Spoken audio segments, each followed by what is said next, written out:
I grew up with a father who was an alcoholic and a mother who was an invalid. And my family was on public assistance my entire life. When you grow up in a situation like that, you feel like a leaf being blown by an ill wind.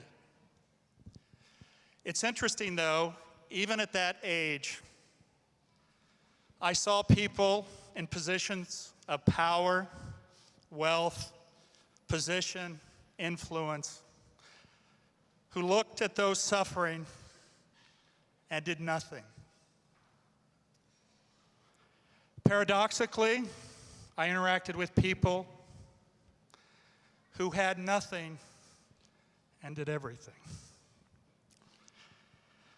It's interesting that even at that age, I was not angry at those who did nothing. I felt sorrow for them. Growing up in an environment which many of you have discussed, of poverty, of desperation, of hopelessness, that oftentimes takes the life and the spirit from an individual. I was fortunate, as many of you know, by having an impact on the youth. An individual had an impact on me. When I was 13, I walked into a magic shop. The owner wasn't there, but his mother just happened to be there, and her and I began a conversation. And after about 30 minutes, she said to me, "You know, I like you." She said, "If you come back here every day for the next 6 weeks, I am going to teach you something that could change your life."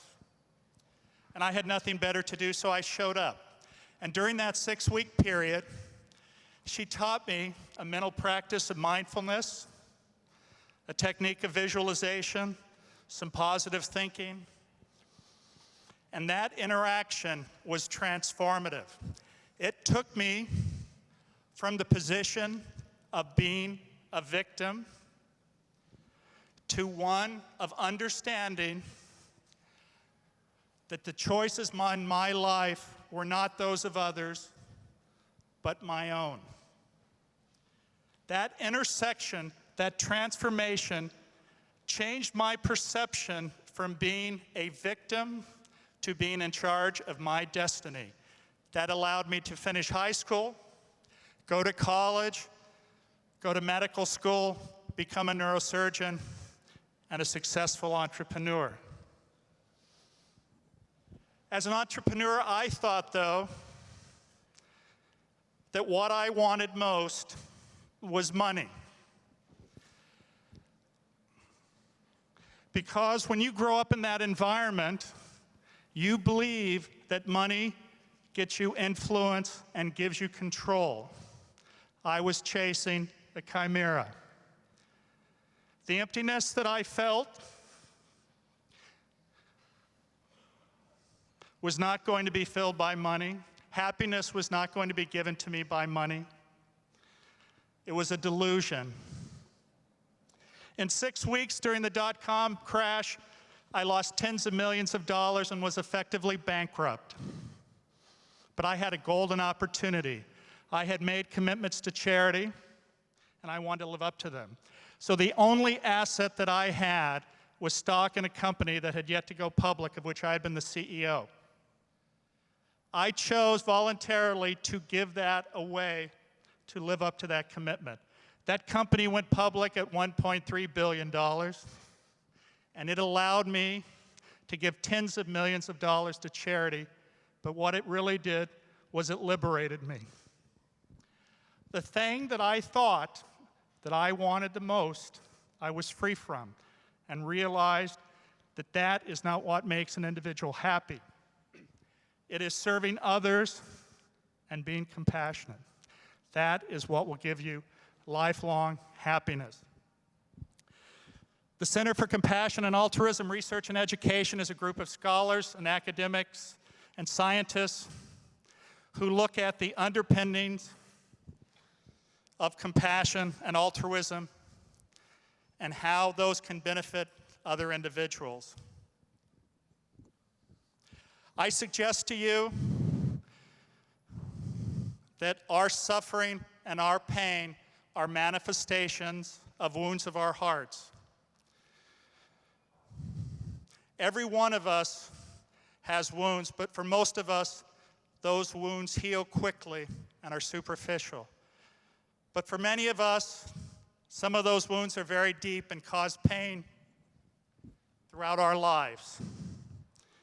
It is not that we have the wounds, because that is our lot as humans. It is how those wounds and that pain affects our behavior and defines our humanity, and ultimately defines our fate and our collective humanity.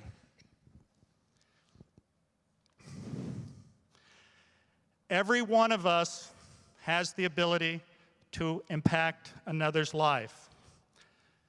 The work that we do at C-Care is to look at ways in which we can impact others, because we know and have seen that being compassionate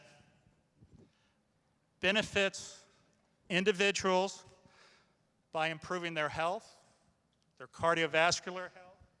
It boosts their immune systems, and ultimately, it makes them happy. I would like for each of you for a moment to think of a time in your own life where you wanted something very badly and you had exhausted every resource that you had to get it. How does that feel?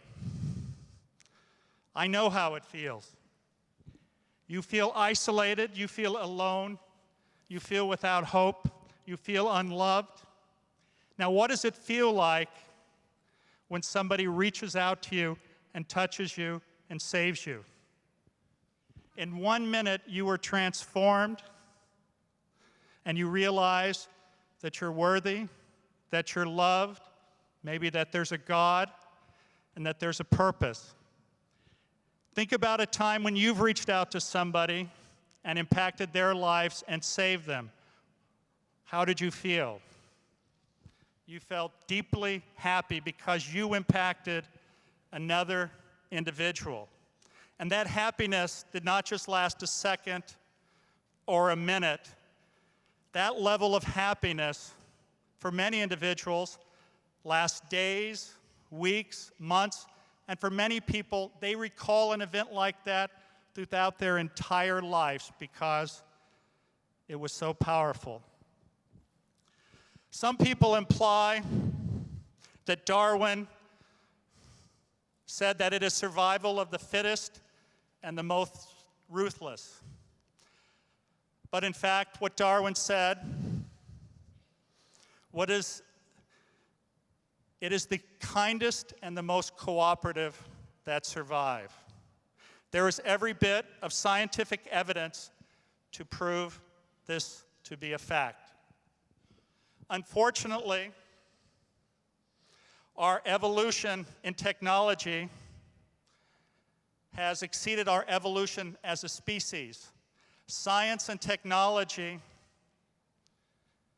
have not been able to keep up with our evolution as a species.